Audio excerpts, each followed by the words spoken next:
Welcome back, deep divers. Ready to unearth another fascinating corner of history. Today we're heading to West Africa.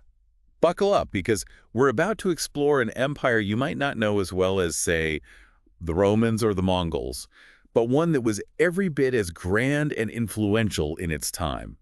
Let's talk about the Songhai Empire. A fantastic choice, and one that often gets left out of the usual history books. It really is a shame because from what I've seen, their story is incredible, and that's what we're here to uncover. Absolutely. So our guide for this deep dive is, believe it or not, a Wikipedia article. Don't worry, it's not as dry as it sounds. This article is packed with details that'll bring the Songhai Empire to life. It's amazing what you can find on Wikipedia. It's like a starting point, a single thread that can lead you to a whole tapestry of history. A tapestry is a great way to put it. But like with any good tapestry, we need to start with the individual threads. Before we get to the Songhai at their peak, I think it's important to understand their roots. What do you think? Where should we begin? Well, we have to go back to the very beginning, to the banks of the Niger River where it all started. Imagine this, a mix of people settling along the river. Sorko boatmen, masters of navigating the waterways, Gao hunters with their deep knowledge of the land, and Du farmers cultivating the fertile soil. Sounds like a melting pot, even way back then. It was. And it's this blend of expertise that contributed to the unique Songhai identity. That's fascinating how these different groups come together. It makes you realize empires aren't just about conquest. They're built on these foundations of diverse skills and knowledge. Absolutely. And then, of course, we have the early rulers, the Za dynasty, holding the title of Malik, meaning king, around the 11th and 12th centuries. Okay, so Malik, is that where we get the term Mansa from, like Mansa Musa of the Mali Empire? You know, that's a great question, and there are definitely linguistic connections there. But getting back to the Za dynasty, they left behind some tantalizing clues, ancient tombstones near Gao that hint at their reign. However, much of their story remains shrouded in mystery. Mysteries and legends, that's what makes history so interesting, right? What kind of stories are we talking about? Fill me in. For example, there's a text, the Tariq al-Sudan, written much later, that tells a captivating tale about the founder of the Za dynasty. He was supposedly named Za al-Yaman, and he journeyed all the way from Yemen to establish a town called Kukia. Yemen to West Africa. We complain about long flights now. That's incredible. It certainly shows you how interconnected the world was even back then. And while we can't be sure about the accuracy of every detail in the Tariq al-Sudan, it highlights the movement of people and ideas across vast distances. It really makes you think. Okay, so we've got the Sorko, the Gao, the Do people, the mysterious Za dynasty. What's next in this early Songhai story? Well, all this activity around Gao, all this trade and cultural exchange, it wasn't going to remain isolated for long. I have a feeling I know what's coming. It's like clockwork in these stories. A powerful neighbor takes notice. Exactly. By the 1300s, the Mali Empire, at the height of its power, starts to cast a long shadow over Gao. The Mali Empire, of course. It had to be them. I mean, they were the dominant force in the region. So what happens next? Does the Songhai kingdom we've been building up just become completely absorbed into the Mali Empire? Conquered, yes, but fully absorbed, not quite. The Songhai, they were resilient, even under Mali's rule, and they retained a degree of autonomy. In fact, they even prospered. Really? Even under the thumb of a much larger empire? That's interesting. There's actually a fascinating account from the famous traveler Ibn Battuta, who swung by Gao in 1353, and he described a city overflowing with abundance. Rice, milk, fish, and get this, he raved about the cucumbers. Cucumbers. That's what caught his attention. Hey, a good cucumber is a thing of beauty, but what's significant here is that Ibn Battuta highlights Gao's prosperity, even under Mali rule. He specifically mentions their trading practices. Just like in Mali, they used cowrie shells as currency. Cowrie shells. Now that's a blast from the past. You don't hear about that every day. It's easy to overlook these little details, but they tell us so much about the world back then. So what does it tell us? Why is the cowrie shell significant? Think about it. Cowrie shells, often sourced from the Maldives or East Africa, were a form of currency across vast distances. They weren't just local. They were a sign of these extensive trade networks that crisscrossed empires and connected entire regions. Wow, it's like a precursor to modern currency in a way, facilitating trade, connecting diverse cultures. Exactly. Okay, so we've got the Songhai plugged into the sophisticated economic web. Even under Mali's control, they're resilient, they're prosperous. How do we get from a Mali-controlled trading hub to the Songhai Empire we're here to uncover? Well, as with all empires, things change. Nothing lasts forever, right? And I'm guessing the Songhai were watching, waiting for their moment. and Mali's grip on power starts to slip. I need to know more. Tell me everything. You're spot on. The Songhai, they were patient, strategic, and they saw that Mali's power, it wasn't what it used to be. After Mansa Suleiman's death in 1360, the empire, it faced its share of troubles, revolts, internal conflicts, you name it. And that's where the Songhai saw their opportunity. So they saw a chance and took it. Bold move. So who emerges as the leader during this Songhai resurgence? The Sonni dynasty comes into play. They managed to break free from a weakened Mali around the 1430s. The Sonni dynasty. Got it. I'm ready for the next chapter. Now, it's Sonni Suleiman Dama, around 1464, who really throws a wrench in the works. He conquers Mema. Okay, so he takes Mema. But why is that so significant? Was that part of the Mali Empire? It was a crucial province near Timbuktu, a real power move. It showed everyone that the Songhai, they weren't messing around, they were a force to be reckoned with. I can see how that would ruffle some feathers, taking territory so close to Timbuktu. Talk about a statement. But I feel like we need to talk about the big name, the one that always comes to mind when you think of the Songhai Empire, Sonni Ali. Ah, Sonni Ali. Now, there's a leader who really captured the imagination. His reign from 1464 to 1492 was a turning point for the Songhai. So what set him apart? From what I've read, he wasn't afraid of a little conflict. That's an understatement. Sonni Ali was a military leader through and through, but what's really interesting is his approach to religion. Okay, tell me more, because I know religion plays a big role in the Songhai story. It does. And unlike earlier Songhai rulers who embraced Islam, Sonni Ali, he favored traditional beliefs, especially those passed down through his mother's side of the family, the Dendi people. So a clash of ideologies. Was that a common thing back then? A leader going against the grain like that? It certainly created tension. You have to remember, Timbuktu was this renowned center of Islamic learning, and here comes Sonni Ali, seemingly at odds with those very principles. Oh, I see where you're going with this. Talk about a recipe for conflict, right? Yeah. So how does this all play out? Well, Timbuktu at this point was actually weakened because of Mali's decline, and in 1468 they found themselves at the mercy of Tuareg raiders. The Tuareg, those nomadic Berber people, I've heard of them. Yes, them.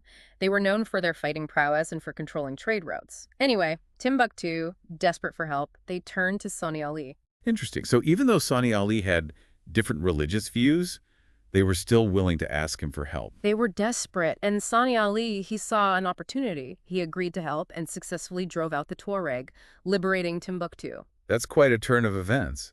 A city known for its Islamic scholarship is liberated by a leader who follows traditional beliefs. Yeah.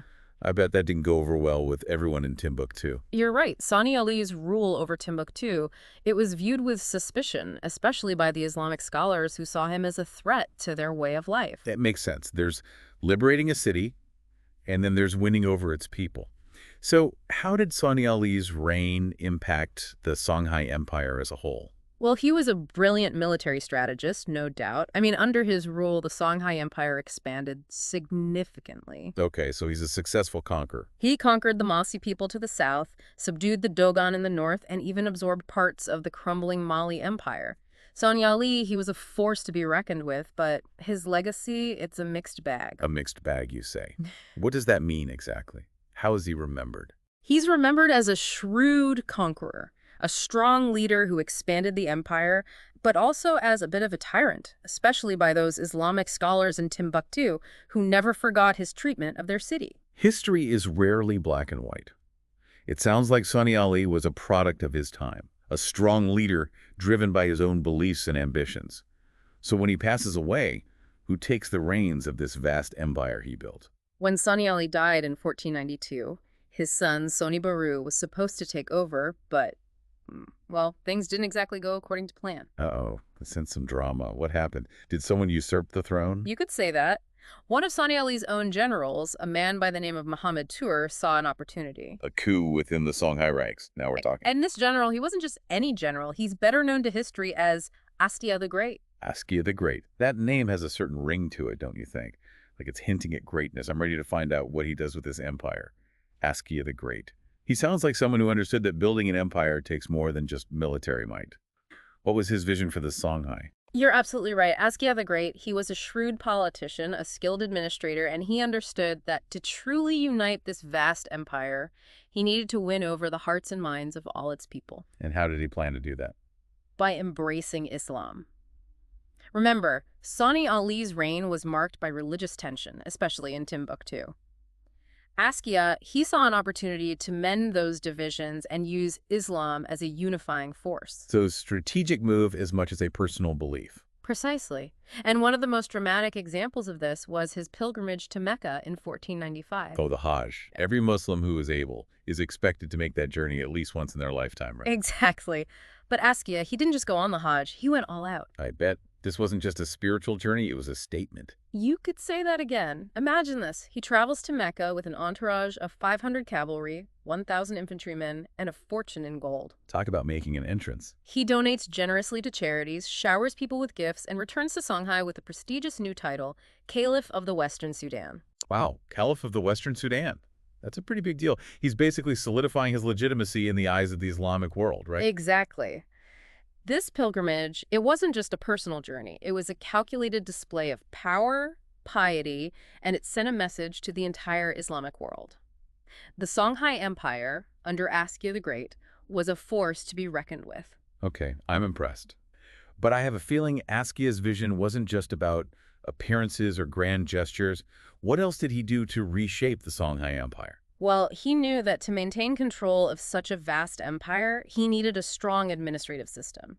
So he divided the empire into provinces, each governed by officials who answered directly to him. Smart move. Keeps everyone in check. Exactly. And these officials, they weren't just collecting taxes, they were responsible for maintaining order, resolving disputes, and ensuring the smooth running of their provinces.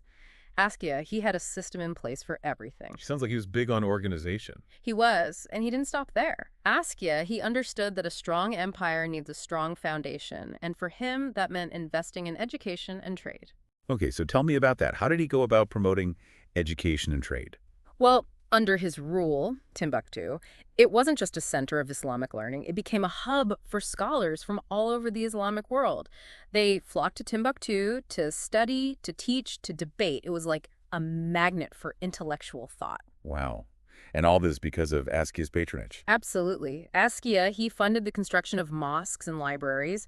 He provided scholarships for students. He even invited renowned scholars from as far away as Egypt and Persia to come and teach in Timbuktu. He sounds like a true Renaissance man. He really was ahead of his time. Mm. And when it came to trade, Askia, he was equally strategic. He standardized weights and measures to make trade fairer and more efficient. Standardized weights and measures. It sounds simple, but I bet that had a huge impact on the empire's economy. Oh, absolutely. It reduced confusion, cut down on disputes, and made it easier for merchants to do business across the empire. Askia, he really thought of everything. So, under Askia the Great, the Songhai Empire, it reaches its peak, a golden age of prosperity, stability, and intellectual and cultural exchange. It's almost a shame that these things can't last forever. You're right. Even the greatest empires, they're not immune to the tides of change. So what happened? What led to the decline of the Songhai Empire?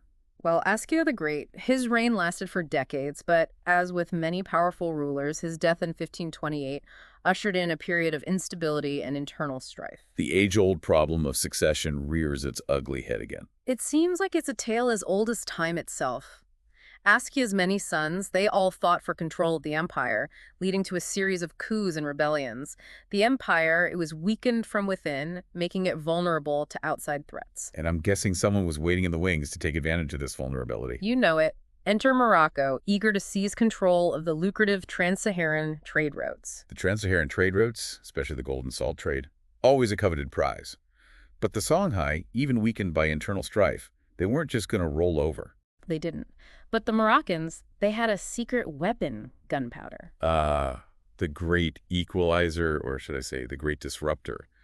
Gunpowder changed everything. It did. At the Battle of Tondibi in 1591, the Songhai army, despite its size, it was no match for the Moroccan muskets and cannons. A decisive defeat. It was. The Songhai Empire, it fragmented into smaller kingdoms, and the Moroccan invasion, it marked the end of an era. What a story. From humble beginnings to a golden age and then a dramatic fall. It really makes you think about the cyclical nature of history. Empires rise, they flourish, and eventually they fall. It's a reminder that nothing lasts forever. But the legacy of empires like the Songhai, it continues to resonate. Absolutely. Their sophisticated systems of governance, their contributions to scholarship, their vibrant culture, it's a reminder of the incredible achievements of this often overlooked empire. Well said. It's been an incredible journey, uncovering the history of the Songhai Empire. It really has. And for our listeners, if you're as captivated by this story as we are, we encourage you to delve deeper, explore further, and keep those deep dives going.